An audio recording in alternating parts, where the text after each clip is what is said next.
Hello students, welcome to first video lecture of topic work energy and power. ये topic हमारे everyday life से जुड़ा हुआ है। वर्क टर्म, कार्य, एनर्जी ऊर्जा और पावर शक्ति, ये तीनों हमारे रोजमर्रा के जीवन में यूज होने वाले शब्द हैं। और कह रहा है कि सबसे पहले इसमें वर्क पढ़ना है। कह रहा है कि हमारे डेली लाइफ में जो वर्क का मीनिंग है वो वर्क मीन्स होता है लेबर, कार्य। लेकिन जब फिजिक्स में बात करते हैं तो फिजिक्स में इसका साइंटिफिक पहलू से पर स्टडी करते हैं। इस बात को ऐसे समझा जा सकता है कि एक लेबर, आपका एक कूली आपके सामान सिर पर लेकर के और कुछ दूर चल करके वो सामान एक जगह से दूसरे जगह वो पहुंचा देता है। हमारे एवरीडे लाइफ के हिसाब से वो वर्क है और हम उस वर्क के बदले उसे पेमेंट करते हैं। जो उसका जो किराया होता है, जो उस वर्क के बदले वो हम उसे देते हैं। लेकिन अगर फिजिक्स के नजरिए से यानी वो एवरीडे लाइफ के हिसाब से वो वर्क हुआ, कार्य हुआ, लेबर हुआ, इफर्ट हुआ। लेकिन अगर साइंटिफिकली सोचे, साइंस के नजरिए से सोचे तो कह रहा है कि फिजिक्स के नजरिए से सोचे तो वो वर्क नहीं है। क्योंकि उस केस में जब वो वजन लेकर के सिर पे चल रहा था तो वेट फोर्स नीचे की ओर लग रहा था और वो चल जो रहा था आगे की ओर, वो डिस्प्लेसमेंट और फोर्स के बीच 90 डिग्री का एंगल बन रहा था। और ऐसे में साइंटिफिकली वर्क डन हो जाता है 0। तो कह रहा है कि ये अंतर है दोनों में कि व्यवहारिक जीवन का जो वर्क है वो इस चैप्टर में नहीं पढ़ना है। जो लेबर, इफर्ट वो मतलब होता है वो यहाँ नहीं पढ़ना है। यहाँ पढ़ना है work equal to force into displacement in the direction of force है। तो इस हिसाब से डिफाइंड करेंगे कि जब किसी ऑब्जेक्ट पर हम फोर्स लगाएं और उस ऑब्जेक्ट में डिस्प्लेसमेंट हो और वो डिस्प्लेसमेंट फोर्स के परपेंडिकुलर ना हो, तब कहेंगे कि वहां वर्क हुआ है। और इसी वर्क को हम लोग यहाँ डिफाइंड करते हैं फिजिक्स के व्यू से, यानी साइंटिफिकली। तो देखते हैं इसे लिखे समझे भी। एक बंदा ऐसे वजन लेकर के अपने सिर पे और ऐसे चल रहा है और एक जगह से वो दूसरे जगह पहुंच गया वो वजन लेकर के।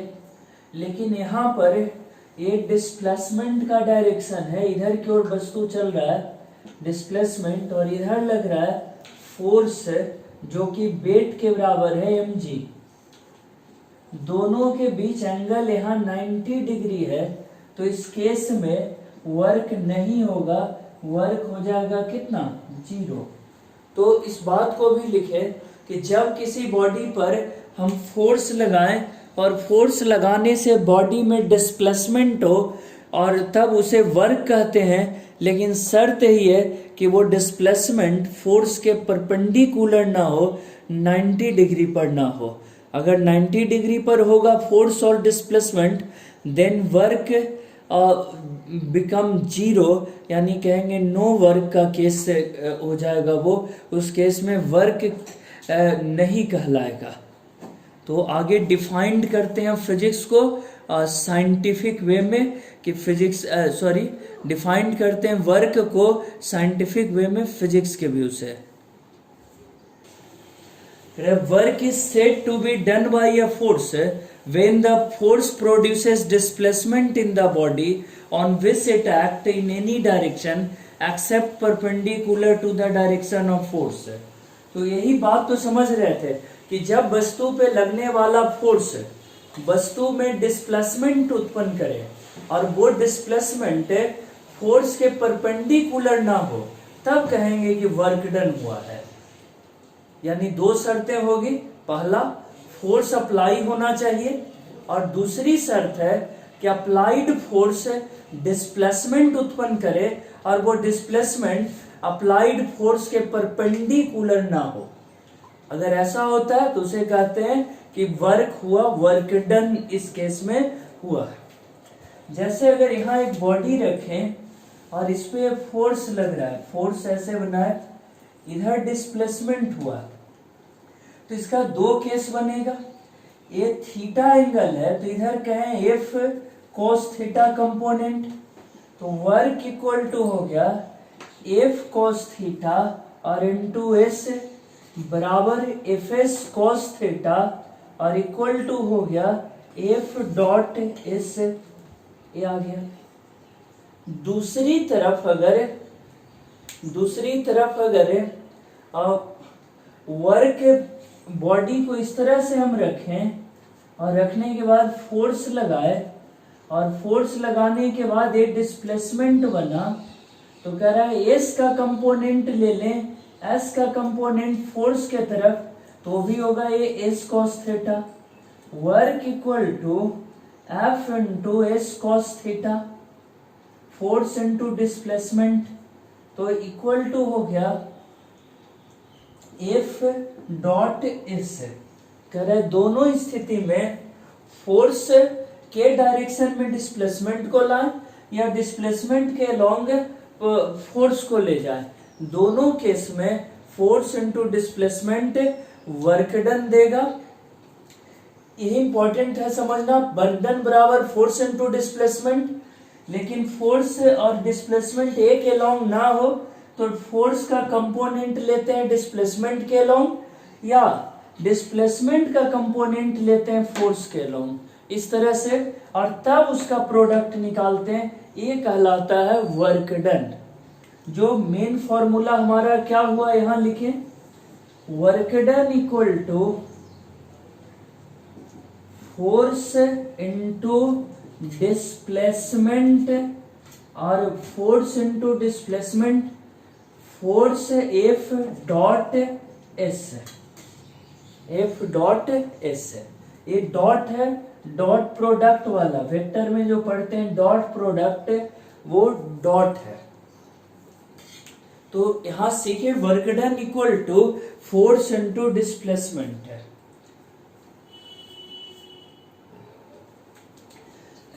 Work equal to force into displacement, both along same line, both along same direction, ये मस्ट है। यानी कि जब भी work equal to force into displacement लगाते हैं तो ये दोनों मैटर इसी के लिए समझाए कि इधर फोर्स लग रहा है और इधर डिस्प्लेसमेंट है, तो एफ का कंपोनेंट इधर हुआ एफ कॉस थीटा, तो ए फोर्स हुआ और ए डिस्प्लेसमेंट हुआ।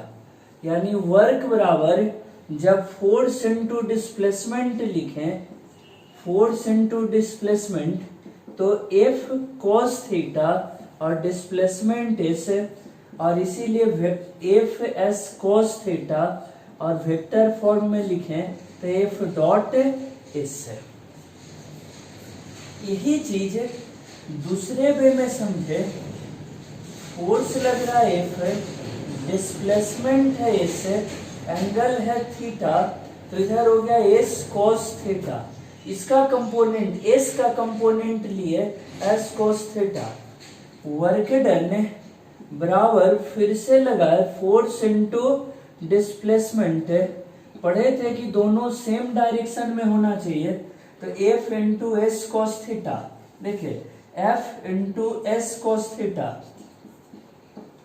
और बराबर फिर से हो गया एफ एस कॉस थीटा, तो वर्क का फिर से फॉर्मूला आया एफ डॉट एस।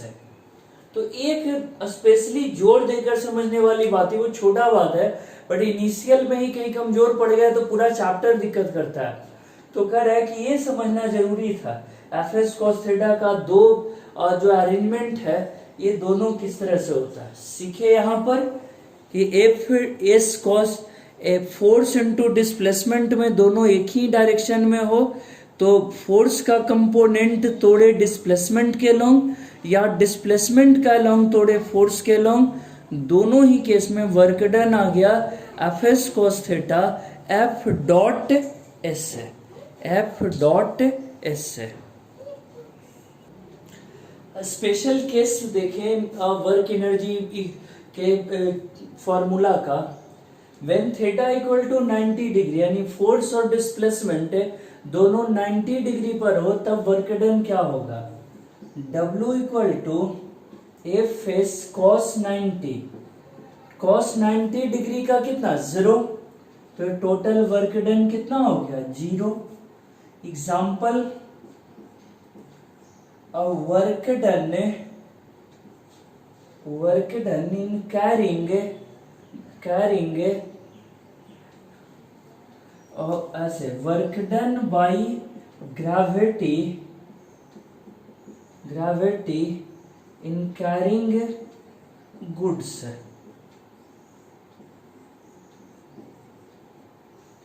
अगर एक सामान को ढोया जा रहा है, चाहे वो आदमी के द्वारा हो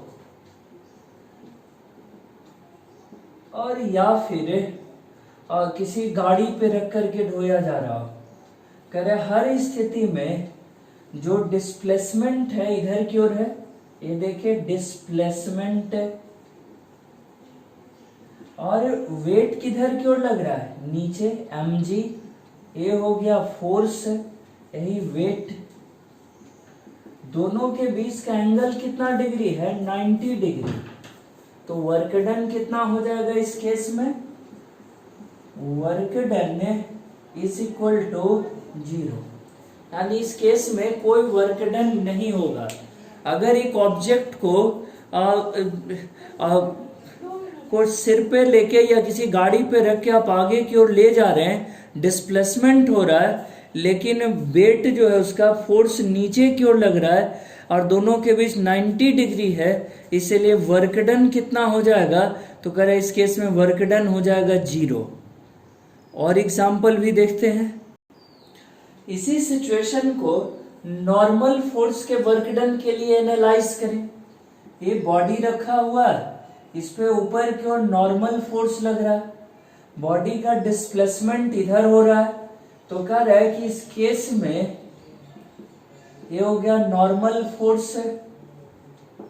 तो इस केस में भी वर्क डन अगर निकालें तो work done equal to N dot S N S cos theta, और कॉस 90 डिग्री कितना आंसर हो गया? 0। नॉर्मल फोर्स और डिस्प्लेसमेंट के बीच कितने का एंगल बन रहा है? 90 डिग्री का, और जब जब एंगल 90 डिग्री का बनेगा वर्क डन का वैल्यू कितना हो जाएगा? वर्क डन हो जाएगा 0। फिर सी नंबर देखिए जरा, कह रहा है work done by centripetal force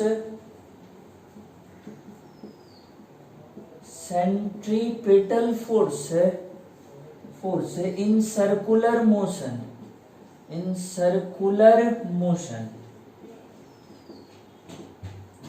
अगर कोई बॉडी सर्कुलर पाथ पे ऐसे चल रहा है और ए बॉडी का इधर वेलोसिटी है, यानी डिस्प्लेसमेंट वेक्टर इसके अलोंग है, सेंट्रीपिटल फोर्स लग रहा है अंदर की ओर, सेंट्रीपिटल फोर्स है mv²/r, तो देखो दोनों के बीच एंगल कितने डिग्री का है? 90।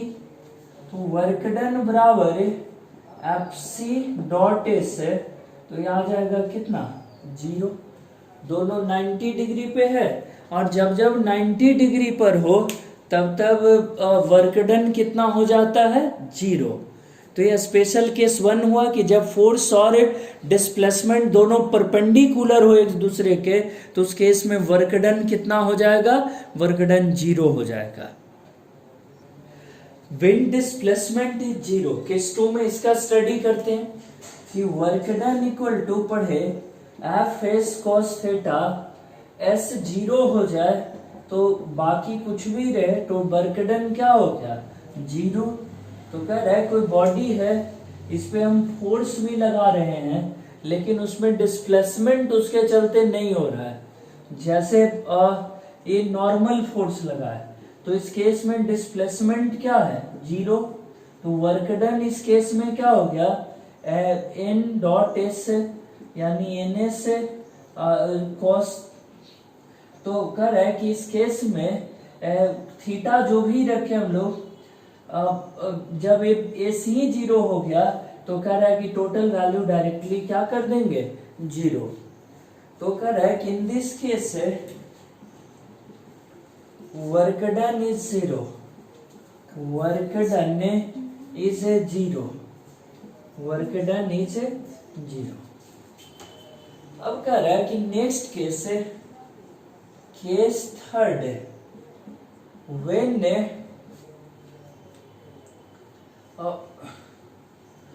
Theta is less than 90 degree, यानी angle between force and displacement is less than 90 degree, जिसको क्या कहते हैं वो, एक्यूट एंगल। कह इस केस में देखो, जब थीटा का मान 90 डिग्री से कम हो तो आपको ध्यान होगा कि since theta less than 90 degree cos theta positive, 90 से छोटा यानी फर्स्ट क्वाड्रेंट, उसमें cos थीटा पॉजिटिव होता है। दोनों तरफ एफ एस से मल्टीप्लाई कर दें, इधर भी 0 इंटू एफ एस, ये हो गया वर्क ग्रेटर देन 0, यानी इस केस में कैसा हो जाएगा, पॉजिटिव वर्क डन, इस केस में हो जाएगा पॉजिटिव वर्क डन। अगर थीटा का मान 90 डिग्री से छोटा है तो इस केस में वर्क जो है पॉजिटिव होगा, जिसका एग्जाम्पल तो कह रहा है किस तरह का example,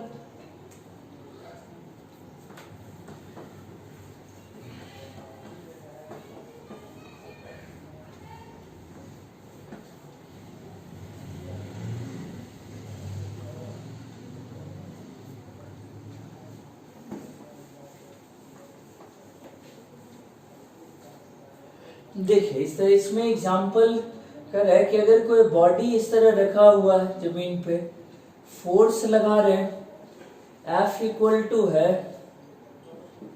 F equal to 10 Newton, और कह रहा है कि यहाँ पे एंगल है थीटा इक्वल टू 30 डिग्री, और डिस्प्लेसमेंट हो रहा है इसमें, कह रहा है डिस्प्लेसमेंट हो रहा है अब 2 मीटर। तो कह रहा है इस केस में वर्क डन लिखें F S cos theta, F का हो गया 10 न्यूटन, थीटा हो गया एस 2 मीटर, और कॉस 30 डिग्री, 20 इंटू √3/2, और इतना ये आ गया निकल कर 10√3 जूल, यूनिट जो कि अभी आगे पढ़ाएंगे। कैसा आया, पॉजिटिव आया। तो कह रहा है कि अगर थीटा का मान 90 डिग्री से कम है तो उस केस में वर्क डन क्या हो जाता है, positive. When angle between applied force and displacement is less than 90 acute angle, then work done is positive. Positive work done का कुछ और एग्जांपल देखें। कह रहा है कि गाड़ी है और उसे आगे हॉर्स लगा करके, ठीक है, ऐसे कुछ बना दे रहे, ये कह रहा है कि ऐसे हॉर्स लगा करके इसको खींचा जा रहा है। और जानते हो साइंस के टीचर को ड्राइंग कितनी आती है, तो ये मान लेना है कि हॉर्स है, भले हॉर्स जैसा दिखे नहीं दिखे। तो कह रहा है कि हॉर्स लगा के खींच रहे हैं, ये फोर्स लगा, इसी डायरेक्शन में डिस्प्लेसमेंट है। तो कह रहा है इस केस में वर्क बराबर एफ डॉट एस है, एफ एस कॉस 0, दोनों सेम डायरेक्शन में है। तो कह रहा है कि या थीटा ही रखते हैं, तो कह रहा है कि ये पॉजिटिव होगा क्योंकि दोनों सेम डायरेक्शन में है, या कहें कि दोनों के बीच का एंगल 90 डिग्री से क्या है, छोटा है। When a spring is stretched by a force, ये स्प्रिंग है, इस पे फोर्स लग रहा है जिसके चलते एक्स फैल गया, तो work done equal to F dot S X, F X cos 0, यानी एफ इंटू एक्स, ये भी कैसा हो गया, पॉजिटिव।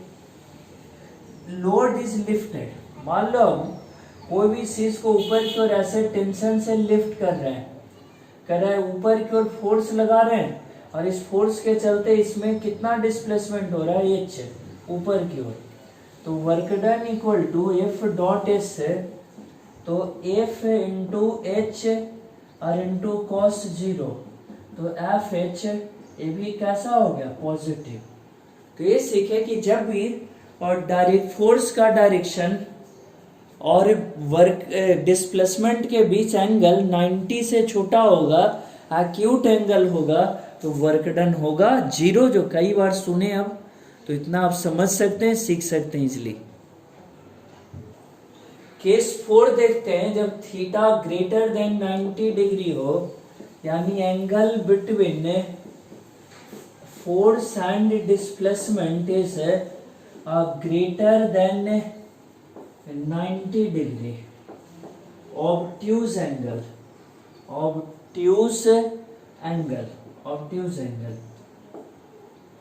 जब करे कि थीटा का मान 90 डिग्री से क्या हो, बड़ा हो, वर्क डन इक्वल टू कितना हो गया, F dot S, F S cos theta जो लिखे हुए हैं, कह रहा है कि कॉस थीटा 90 से बड़ा हो तो ये निगेटिव हो जाता है। थीटा जब 90 से बड़ा हो सेकेंड क्वाड्रेंट में, तो कॉस थीटा निगेटिव होगा। एफ एस से मल्टीप्लाई कर दीजिए दोनों तरफ, तो एफ एस इंटू 0, ये हो गया वर्क डन लेस देन 0, यानी वर्क डन इज निगेटिव। इस केस में निगेटिव वर्क डन हो जाएगा। जैसे work done by brake, work done by brake कह रहा है कि जब आप ब्रेक लगाते हैं गाड़ी पे, तो ब्रेक का मतलब ब्रेक के पीछे की ओर फोर्स लगता है, एफ ब्रेक का फोर्स लिखे, फोर्स, और गाड़ी आगे की ओर स्लिप करता है। तो गाड़ी जब आप ब्रेक लगाते हैं तो गाड़ी आगे की ओर स्लिप करता है, गाड़ी आगे की ओर स्लिप करता है, और ब्रेक का फोर्स किधर की ओर लगता है, पीछे की ओर। तो इस केस में वर्क डन बराबर कितना हो गया, एफ एस और कॉस 180 डिग्री, ब्रेक इधर लग रहा है और डिस्प्लेसमेंट यानी दोनों के बीच 180 डिग्री, ब्रेकिंग फोर्स और ये डिस्प्लेसमेंट। देखते हैं जब गाड़ी में ब्रेक लगाते हैं तो ब्रेक पीछे की ओर रोकना चाहता है, जबकि गाड़ी सड़क के आगे की ओर जाती है, कुछ दूर तक है। तो उस केस में जो वर्क डन होगा, ब्रेक पीछे की ओर लग रहा है, गाड़ी सड़क के आगे जा रही है, दोनों के बीच 180 डिग्री का एंगल बनेगा, यानी वर्क डन क्या हो जाएगा, 0, अरे सॉरी माइनस में, cos 180 डिग्री -1 होता है, यानी माइनस एफ एस निगेटिव हो गया इस केस में वर्क डन है। और अब देखते हैं यूनिट ऑफ वर्क है, कह रहा है वर्क इक्वल टू पढ़े फोर्स इनटू डिस्प्लेसमेंट है। दोनों का यूनिट देखे, फोर्स का क्या हुआ न्यूटन और डिस्प्लेसमेंट का मीटर। न्यूटन का हो गया केजी मीटर पर सेकेंड स्क्वायर और into meter, KG meter square पर सेकेंड स्क्वायर, और इसको नाम क्या दिया गया, जूल। इसे क्या कहते हैं, जूल। ऐसा यूनिट क्या हो गया, जूल, यानी वर्क का यूनिट हो गया जूल, और जूल बराबर होता है न्यूटन मीटर है। कह रहा है कि इंसिजियस यूनिट इन एसआई, फिर कह रहा है कि इंसिजियस यूनिट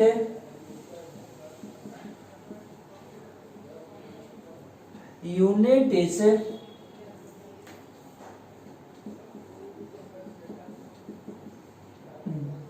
अर्ग।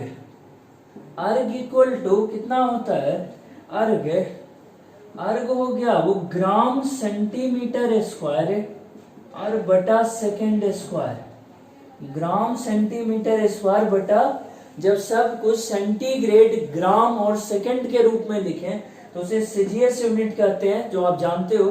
अगर उस केस में आएगा ग्राम सेंटीमीटर स्क्वायर अर्ग, जैसे केजी मीटर स्क्वायर पर सेकेंड स्क्वायर, इसको नाम दिए जूल, वैसे ही ग्राम सेंटीमीटर पर सेकेंड स्क्वायर, इसको कहते हैं अर्ग। तो कह रहा है 2 यूनिट हुआ जूल और अर्ग, एक अर्ग और एक यूनिट क्या हुआ जूल।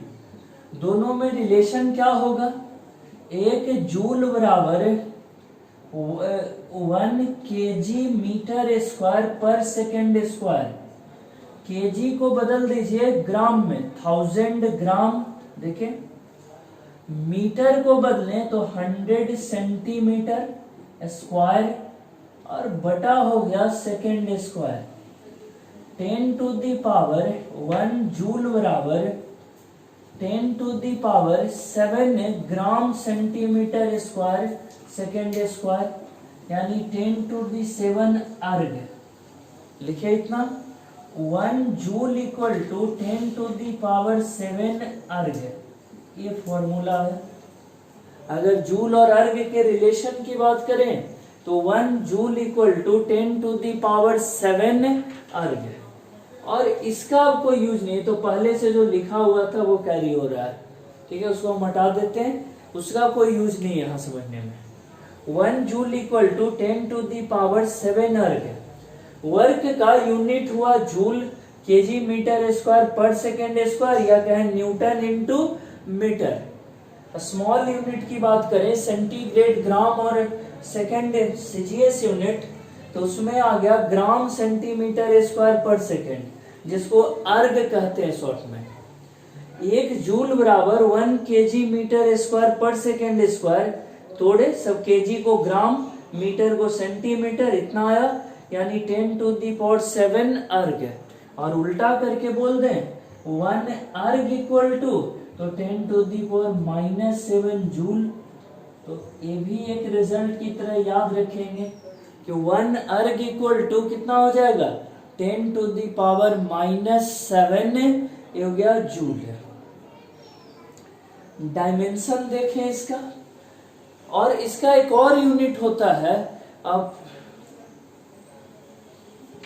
कह रहा है कि इसका एक और यूनिट होता है ग्रेविटेशनल यूनिट, किलोग्राम मीटर और ग्राम सेंटीमीटर। यहां लिख देता हूं another unit is gravitational unit. Gravitational unit, और ये होता कितना है, तो इसे कहते हैं किलोग्राम मीटर,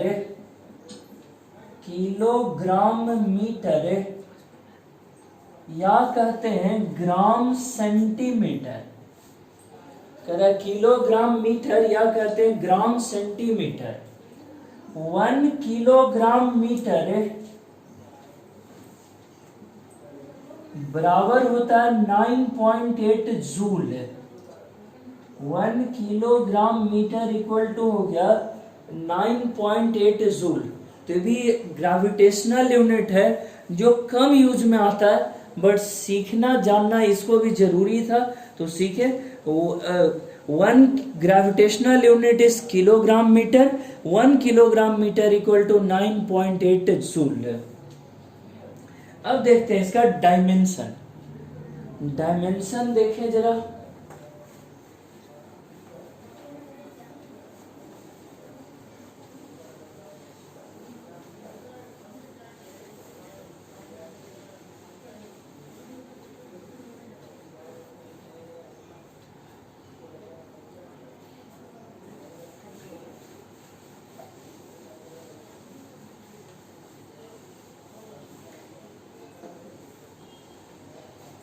करेक्ट डायमेंशन लिखने के लिए प्लेटफॉर्म मैंने बचा के रखा था। देखिए जूल का केजी मीटर स्क्वायर पर सेकेंड स्क्वायर, तो joule equal to KG meter square पर सेकेंड स्क्वायर। तो डायमेंशन केजी मास का हो गया m, मीटर लेंथ का l और सेकेंड का t। ml2 t-2, ये डायमेंशन हो गया किसका, वर्क का, जूल का। ml/t-2 जो सबसे आसान फिजिक्स में डायमेंशन याद रखते हैं आप। पहला फोर्स होता है ml/t-2 और दूसरा होता है वर्क का या कहें एनर्जी का, वो भी सेम ही होगा ml/t-2। कर डायमेंशन भी सीखे तो कर फर्स्ट वीडियो में इसमें वर्क अच्छे से समझे, डिटेल्स में थोड़ा बेसिक से। अब नेक्स्ट वर्क का यूज होगा, ये लंबा चैप्टर है इसलिए फर्स्ट जो टॉपिक था वर्क उसको थोड़ा स्लोली अच्छे से समझाया मैंने, और नेक्स्ट में अब है जो ये चैप्टर स्पीडली दौड़ेगा अच्छे फास्ट वे में। ठीक है, ओके, थैंक यू।